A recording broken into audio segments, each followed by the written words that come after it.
It's Wednesday, 27th of November, and this is your Capital Economics Weekly Briefing. I'm David Wilder. This is a special episode all about Trump tariffs. You'll hear an exclusive clip from a client briefing we gave on Tuesday. That's a day after Donald Trump threatened to hit Mexico and Canada with 25% tariffs and China with an extra 10% tariffs. That's on top of the tariffs he's already threatened.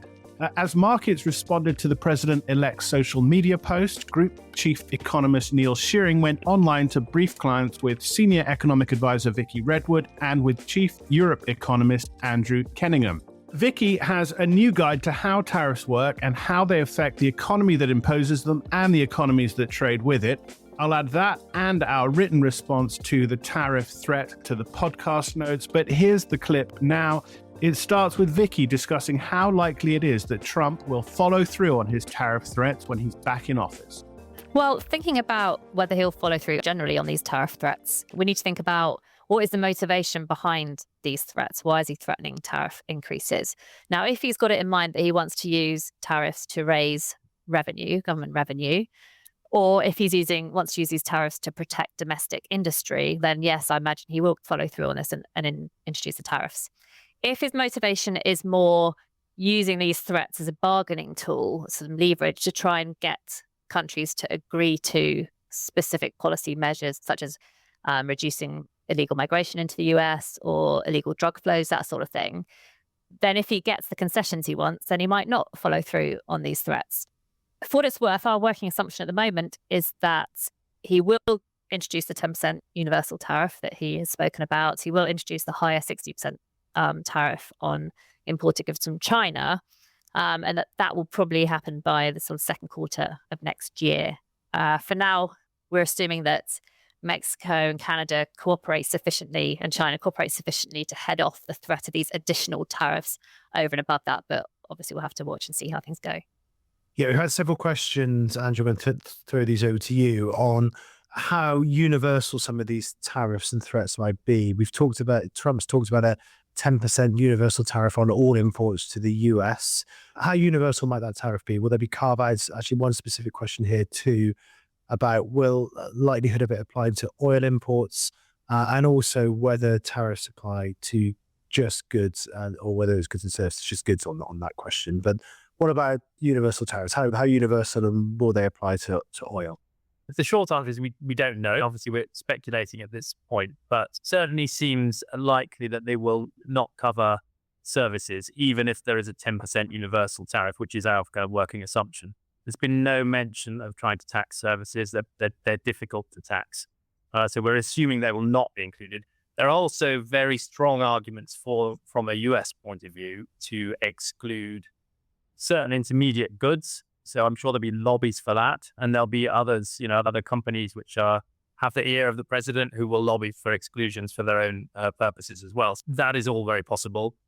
Energy, some of the people who are supporters of tariffs have suggested that energy should be excluded. There's no advantage in terms of promoting US energy sector in the way that you would have for manufacturing. So that could be excluded as well.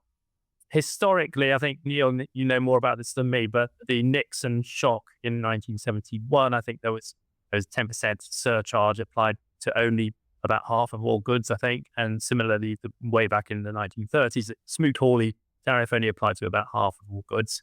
So quite possibly that's a sort of order of magnitude, even if there were a universal tariff applied. Yeah, that's right. My favorite factoid at the moment is that the 10% surcharge under Nixon only applied to just over half of US imported goods. I bored anyone that's willing to listen on that factoid. I'm sure it won't be the last time that I use it. Several questions on who bears the cost. Trump has obviously suggested on the campaign trail that it's China that pays the tariff or it's Mexico that pays the tariff. Who really pays the tariff? The person who pays the bill is the importer. The tariff is on the imported good, but who sort of ultimately bears the cost of it? That depends. It depends on a lot of things, from exchange rate moves to pricing power of different firms, elasticities of demand, all that sort of thing. But I think we can basically break it down to maybe four main outcomes. So the first outcome is that it's the overseas exporter selling into the US. If we use the sort of US tariff as an example, that overseas exporter might cut their prices to offset the impact of the tariff. So then that exporter is the one that bears the cost through lower profit margins. The second outcome is if the exchange rate appreciates, if the US dollar goes up, that offsets some of the impact of the import tariff, but it makes US exports less competitive. So then you've got US exporters bearing some of the cost. If those two things don't happen, then the US importer might well absorb the cost itself. So the US importer's profits might suffer. But if the US importer passes on the cost to its customers, then the final outcome is that it's the firm or the household in the US that ends up paying for that tariff, whether it's if they keep on buying the imported good, which is now more expensive, or whether they switch to a domestic alternative that's more expensive than the import they were paying for before. The further complication there is that it depends whether the US government uses some of the tariff revenue to compensate those people who have been affected by those higher prices. I think in reality, it's going to be a bit of all of those things. I think probably the burden ends up being shared quite widely amongst the different affected parties. Yes, indeed. And just on inflation, with this potential for exchange rates to offset some of this, that would be if the US dollar was to appreciate, that would be disinflationary, possibly offset the inflationary consequences. How do exchange rates, what might be the order of magnitude of the exchange rate adjustments and the pass through to domestic prices? Yeah, so in theory, the exchange rate should appreciate to offset some of the impact of the tariff. I think the simplest way to think about this is assuming that there is some reduction in imports, the amount of spending on imports as a result of the tariff, then that means there's fewer dollars flowing overseas to pay for the imports. That reduces the supply of dollars and pushes up the exchange rate. If you want to get quite techie about it, the extent of the appreciation then starts to depend on your relative price sensitivities of import demand and export demand, but let's not go there. So that appreciation does help to offset some of the impact on import prices, but then obviously it has, as I said, it has an impact on exporters' competitiveness and exports. But I think just one point to make is that this is all what happens in theory. In reality, what's happening to trade flows probably is quite a minor influence on what's happening to exchange rates. And perhaps the biggest influence here of tariffs on exchange rates is what they do to interest rate expectations and then how that affects currencies. And so if markets expect the impact of all this to be quite inflationary and think that the central bank might respond, then maybe that's the main way that currencies are affected. You had a question about, given all of that, why would the US want to impose tariffs in the first place, given it's potentially inflationary and it's potentially a drag on growth? Good question. I think part of this is ideological, isn't it? I think for Trump, it's ideology, and he views tariffs as a quote unquote good thing. I think underpinning all of this, though, is I think there is a kind of political reality, which is the US and China in particular, the rivalry, the economic rivalry between those kind of two economic superpowers is intensifying. And it's at the part of the heart of that is the trade imbalance between the two countries. And that tariffs, as your piece goes into, Vicky, are not an effective tool at dealing with certainly bilateral trade imbalances. But I think that's what's fueling at least some of the push to impose tariffs, even though it's ill-conceived in economic theory. Andrew, when we talk about other currencies and how they might respond, let's just think about the impact of this on the rest of the world. How do you think other countries are going to retaliate to some of these the tariff threats, first of all? And then second question that we've had is what are the impacts on other currencies? So let's do the retaliation first and then the impact in markets. Yeah, on retaliation, we do have quite a lot of evidence of the behavior of other countries from the first Trump administration.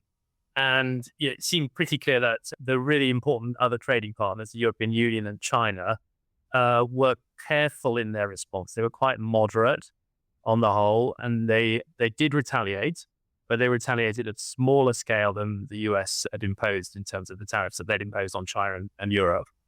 And as the administration went on and US tariffs were raised more aggressively against China, it seems that China, in fact, became increasingly more moderate in its response.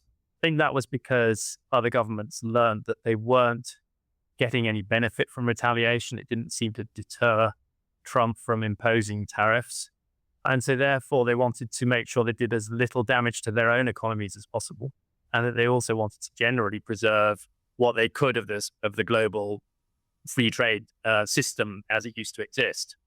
So I think different countries will respond in different ways. Europe will have probably some targeted tariffs on symbolically important goods. Famously, they put tariffs on Harley Davidsons and Bourbon, which were produced in politically sensitive states and so on, but not much damage to the European economy from those sorts of tariffs.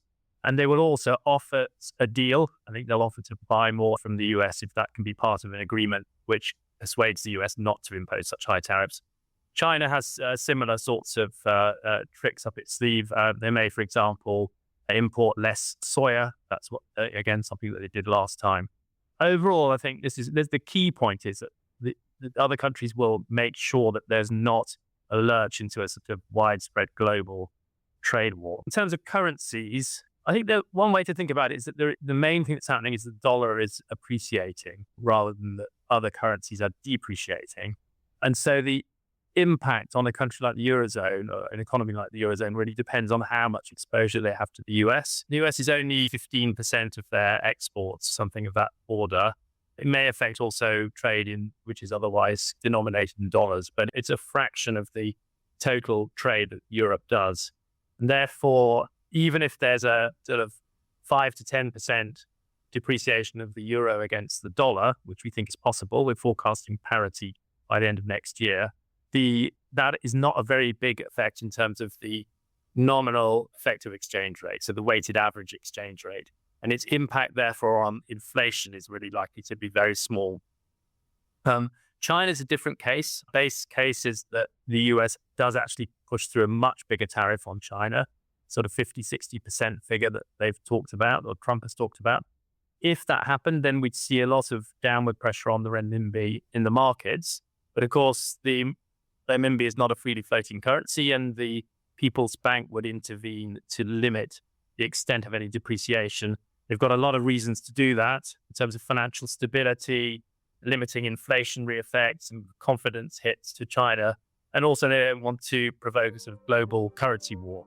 So there's a bit of guesswork around this, but our feeling is that they wouldn't want to see the renminbi go much below around 8 to the dollar, which would be roughly 10% depreciation from where we are now. Andrew Kenningham there on how countries could respond to higher US tariffs. He was talking with Neil Shearing and Vicky Redwood after Donald Trump's latest warning to key US trading partners. There's a lot more in that briefing, including about global inflation risks and central bank responses. I'll link to the recording as well in the podcast notes so you can watch the whole thing.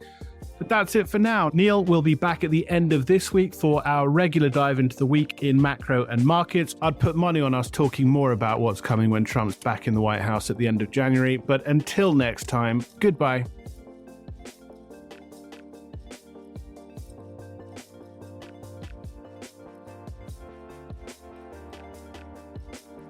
Whilst this podcast is provided with all reasonable skill and care, it comprises the subjective views of our economists. Furthermore, these views are not opinions, nor do they constitute investment or financial advice, or are they guarantees or reassurances to the expected results of any investment products or outcome. You should seek your own specific advice in relation to questions you may have. We will have no liability to you in relation to this podcast whatsoever.